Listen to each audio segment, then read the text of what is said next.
To the Point with Michael Williams.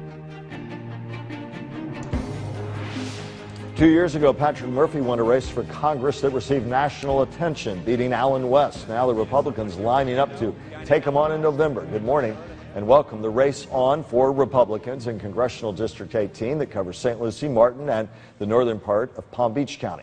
6 candidates in the August primary. We'll be inviting all of them on To the Point over the next couple of months. Today, Alan Schlesinger is our guest. He moved here from Connecticut, where he served in the legislature from 1981 to 93, was the mayor of Derby from 94 to 98, ran unsuccessfully for the U.S. Senate against Senator Joe Lieberman in 2006. Sir, thank you for being with us. Thank you so much for inviting me. Before we went on the air, you said I'm a recovering attorney, but very briefly, what brought you down to South Florida and Singer Island now, where you live? Family and weather were the two. After I ran for the Senate, I had been down here for approximately half-time for 10 years, and then after that I said, that's it, I love Florida, I'm going to be here all the time. Family and weather choices that bring a lot of people here. Talk about the biggest issue as you see it in Congressional District 18. I think it's health care and the catastrophe of Obamacare and how it's affected the people in our district. You say catastrophe, that's pretty strong language. We hear it a lot. Why is it a catastrophe, well, in your opinion? Well, you've only seen the icing on the cake right now. The real entree is when all the back office stuff has to get created. That's with all the tax credits from the IRS and all of the other machinations that go along with this legislation. For example, there's going to be some limitation of health care for the elderly. That's where they get that $700 billion in savings later in the decade, which is going to have what kind of limitations? Well, what they have said is that if it doesn't meet their criteria of the cost of health care every year, then they're going to start limiting what type of procedures are allowed based on age with an actuarial calculation. I've not heard that. Some argue those are scare tactics that have been trotted out before by Republicans. There is a panel that is set to take action whenever the criteria is not met. And that's the truth. It is now, if by some great force the cost of health care stays the same or goes down or is below the CPI, then that panel will never kick in. But this sounds like the same language regurgitated from a few years ago. There will be panels deciding your health care, when the reality is that any kind of health care, any kind of insurance, makes decisions on what are considered medically necessary procedures. You and I are much younger, we like to think we are, and they're medically necessary decisions. My insurance company will sometimes say, well, based on what your primary doctor said, we're not covering that procedure. So that's not as scary as perhaps you're making it sound. Well, I think the main change comes in that quote-unquote end-of-life care, which is so costly, and that's where they're really going to center in to make sure that those costs do not go over these actuarial calculations that they're doing. But it's not as though if somebody is seen as needing something medically necessary that they're not going to be able to get it, and that's the impression that is left. It's still going to be doctors involved in that decision, and sometimes the argument is the Republicans are making it sound like it would be completely divested from a doctor having a role in that decision making. That's not the case. No, but there will be certain procedures that will not be allowed, period, across the board. But you can say that now about health care. Right. Well, private or public. I just don't think you see it. I think it's more a la Canada and Europe, what you've seen, where there's going to be long wait times and certain procedures will not be allowed. Fundamentally, what would you do different? While it was a disastrous rollout, everybody agrees on the rollout of the Affordable Care Act, Obamacare you call it, was disastrous, but they've righted that ship in many ways, and there are many people, in fact, Florida, outside of California, had some of the biggest sign-ups around the nation, people who said, we've changed our lives because we're now able to get health care. So their question to you, people in our community, 5 counties, but specifically Congressional District 18, where you're running, are going to say, well, wait a minute, if you don't like the Affordable Care Act, fundamentally, what would you do differently? Well, first of all, anecdotally, from what I've seen, most people have been negatively affected. Remember, the majority of the population has not been affected at all because they're employers. But I just want to make that clear so that there is a real problem in our district. Okay. And when the employer notices go out, approximately 100 million, that changes the whole composure. What I do is different from all the other Republican candidates who say, let's repeal, and that's the usual Republican line. I say, let's replace. What I have found to be wonderfully successful is health savings accounts for a base. And I mean that across the board, and no one has talked about this. And how would you I'm talking about with welfare people, giving them health savings accounts. So for the first time, they would have skin in the game. At the end of the year, they'd be able to keep what's left. Then, let me finish this. And subsidized health savings accounts for those who can't afford to fund them themselves? Well, let me say, it's a totally symmetric plan that I'm talking about. There will be a major medical component that would kick in after $3,000 per person or $6,000 per family. And that I'm willing to negotiate with the Democrats to get this through on that catastrophic. 80% of the people under 65 never go over that amount. So most people would be within the health savings accounts. So what I'm saying is let those people finally have skin in the game, and here's how it would be symmetric. Those on welfare would get it funded by the government. Those not on welfare, if you got it through your employer, obviously would not be deductible because it's paid for and you're getting it for free. Any portion you'd have to pay for it, you would get to deduct on the front page of your 1040, and even if you're doing a 1040 EZ, to make it symmetric with those people who are getting it through the employer. We'll want to look at more on the rollout in your plan. I'm sure your Republican colleagues will press you on it as you talk about replacing it with something you think would work better, that would put the onus on people managing their health savings account, but if I'm reading you correctly, with subsidies for those who need it, creating a private partnership with the doctor, different kind of funding, and doing away with the Affordable Care Act. But at least not this crazy quilt system that we have now, where there's going to be tax credits, and who knows if those are going to be kicked in, and then the IRS is supposed to audit them. I mean, if you wanted to think of the craziest system you could possibly do for health care, you'd come up with Obamacare. Let's talk about some other issues. You were a hardliner on immigration when you ran unsuccessfully for the Senate in Connecticut. You wanted a wall, construction of a wall along the border. What's your take on immigration now and the press for immigration reform, including eventually, Democrats would like to see, eventual amnesty for those who go through a long process to achieve that? Your thoughts? Well, I also have an innovative proposal in this area. First, secure the borders. That's part of any type of compromise that can be done. But then what I'd like to do is something different, and I like to always try to kill two birds with one stone. I would like to implement something called a blue card. You know what a green card is for permanent residency aliens. What I am trying to do is implement a blue card. This would be for folks to register who are here illegally, and they could do one of three things. They could pay a penalty, they could be a migrant farm worker, or they could work in a home to try to keep elderly in their homes, because one of the biggest costs that we're facing in the future is, with the baby boom retiring, is the elderly that are going into nursing homes. It's exploding the budget, state and federal. As we introduce you to the audience here in South Florida, especially in Congressional District 18, I noticed when I asked biggest topic, you went to a topic that affects so many people in that district, but biggest local issue, many people argue, is the ongoing problem with the toxic water situation. Correct. We saw the Army Corps and the Central Everglades Planning Project being criticized for letting the deadlines pass to get that moved along to start creating new watersheds and new ways to clean water moving south. Is there anything fundamentally you can effectively do to help move that along in Congress? And how would you deal with people who are going to continue to be impacted as businesses up and down the Treasure Coast? I believe that Patrick Murphy has talked the talk, but he hasn't walked the walk. You know, he's toted around some dirty water and wherever he's gone, and he said we got to do something about the river and the estuaries, but he really hasn't come up with any long-term solutions. Well, what I'd like to do is prioritize the projects, and I've read some studies. Some people disagree, but I've read some studies that show that 50% of the problem is septage along the rivers and the estuaries. Pennies on the dollar compared to the wish list of $17 billion.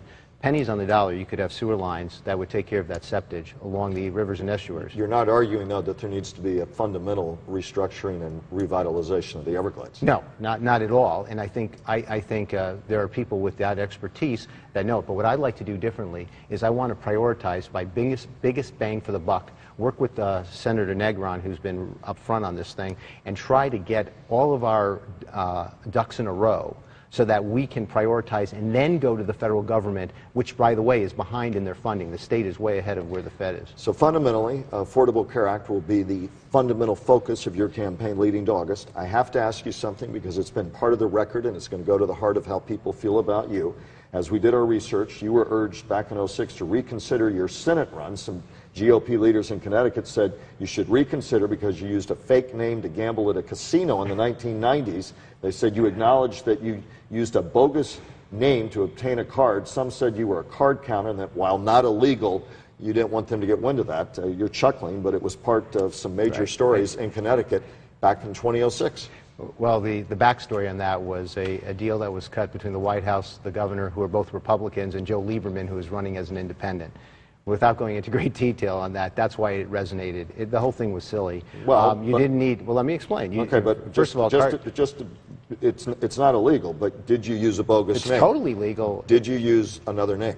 Absolutely, and I'm proud of it, because I'll tell you exactly why. This is to get what was called a wampum card, where I knew people who used the name Mickey Mouse or Donald Duck. There was no ID required. I have never used a false ID in my life. I have never been charged with any crime. I have never done anything unethical. My record as an attorney was spotless. What this was about is the fact that I count cards, which is using your head to gain an advantage over the House. By the way, Ben Affleck was just in the same situation last week in Las Vegas. And I have to tell you, isn't it about time we have a congressman who can count?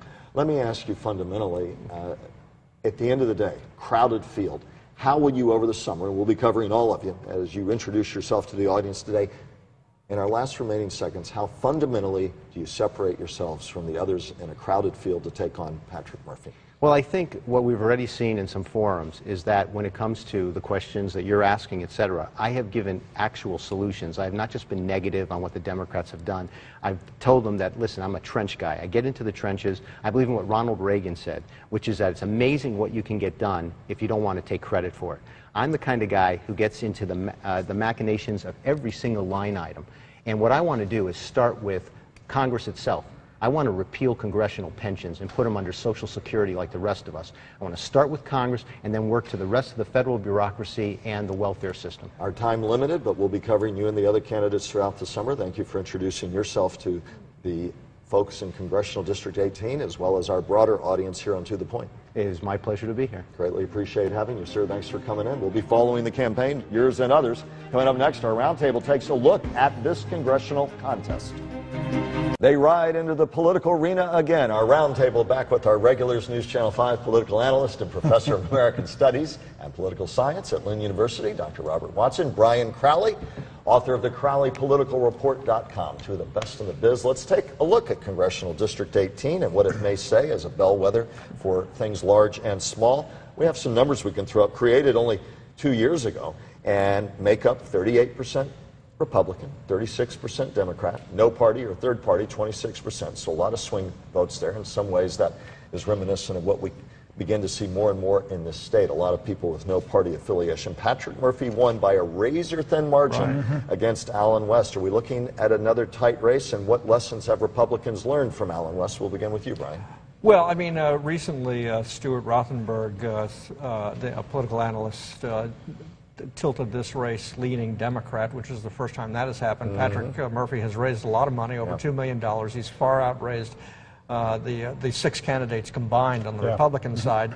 Carl Domino. Not atypical for the incumbent. Not atypical for the incumbent. Carl Domino, who is a wealthy former state legislator, is expected to spend what he needs to spend of his own dough to be a viable candidate in the Republican primary, and if he wins in the general election. But you know, you look at some of Patrick Murphy's recent votes. He was one of 7 Democrats who voted for establishing the Benghazi Committee. I think that says a lot about how he needs to appeal to Republicans and the more conservative swing voters in that district to hang on to that seat. Question how the Obama administration and Hillary Clinton as Secretary of State handled the aftermath of the Benghazi case. You're referring to your take, Robert. Yeah, Carl Domino's dropped over $400,000 of his own money. He gave himself a loan, his campaign a loan. But other than him, no one is raising money in there except Patrick Murphy, well over $2 million. But both the Republicans and Democrats on the national level are looking at this seat as a critical seat. All the national organizations that handicapped political races, they're looking at this as a close race. The time to beat an incumbent is when they're first running for re-election. And even though this is a new district, if you look at the history of that area, it's been Republican, but it's been close. George W. Bush won that area in 2004, 51-49. Obama then wins it 4 years later, 51-49. Romney wins it 4 years later, 51-49. It's going to be a tight district that could be influenced by a number of things, including the governor's race at the top of the ticket. And we're going to talk about that. That's a great segue in just a moment. But just one more point on that. Republicans, Mr. Schlesinger, without much prodding, his immediate issue, as for many Republicans at a state and national level, are running for national seats. Excuse me, running for office on Capitol Hill, I'm sorry, local congressional seats to assume office, are are saying that Affordable Care Act, they still see that as their wedge issue.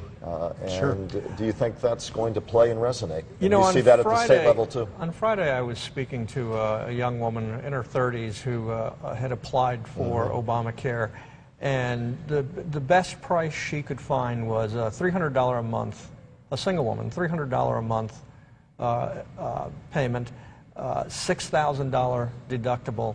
And she decided she'd pay the $1,000 fine. It was a lot cheaper to pay the $1,000 fine. And for her, and I think for a lot of people, it's become an issue.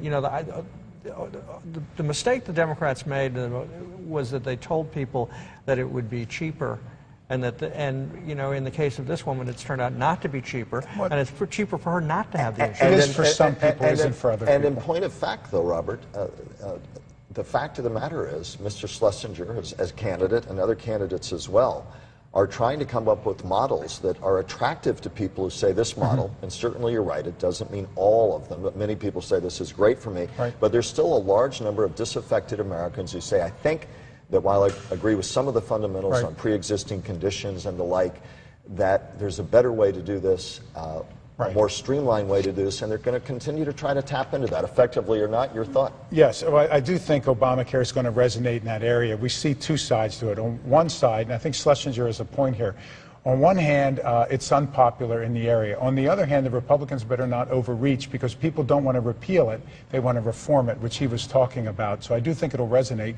Patrick Murphy, though, I think has proved to be a pretty quick study. I've been impressed the last 2 years by looking at, he's been sponsoring bills to kind of inoculate himself in the area. He's been on the forefront of with the river and the lagoon and the water pollution. He's been pushing issues for small businesses, hurricane disaster relief and reform, which has endeared him to a lot of people in the area who thought at first, who's this carpetbagger coming in here? He's really immersed himself in the district and turned out to be a good legislator. Quickly, Mitt Romney won Congressional District 18 in his unsuccessful bid for the presidency. The Rick Scott, Charlie Crist or Nan Rich race, depending on who wins the Democratic primary for governor. How much will that really drag along every other vote, and how much do you think that'll be pivotal, the outcome of the gubernatorial race here, when you start digging in district by district? Very briefly. You know, I don't think the governor's race will necessarily have coattails in that congressional race, and I say that because it's going to be a very high-profile congressional race, and the candidates are working it very, very hard, and the voters will already know about these two candidates. Crunch some numbers for me. Our friend and frequent guest George Bennett at the Palm Beach Post, let's throw up the numbers, pointed out that for the first time, those registering under no party or a third party outnumber Republicans in Palm Beach County. Crunch those numbers and what it says to you, Robert. Well, it's not good news for the Republicans, but here's another side to that. Statewide in Florida, depending on which month you check, there's about 500,000 more registered Democrats than Republicans in the state. Yet the Republicans have the governor's office. They have 17 of the 27 congressional seats. They have almost twice as many members of the state Senate. They have over 30 more members in the state House. So even though the Democrats have a huge advantage, when it comes to midterm elections, it's all about turnout. Well, and the other thing to look at it, I mean, the fastest growing voter group is the no party, small party group. So while the Democrats have picked up some numbers, the fact of the matter is that these people are looking at both parties and saying, you know, a pox on both your houses. We don't want anything to do with either one of you. I think this continues to be a huge problem for both parties. And so for candidates like our guest today, Mr. Schlesinger, or incumbents like Patrick Murphy, the calculus is always, how do you triangulate with exactly what you said in mind? And it's an increasingly difficult course to navigate in the politics of 2014. Exactly. We'll figure it out on this show, though, right? Oh, you two will. Back in a moment. Time for the Watson wrap-up.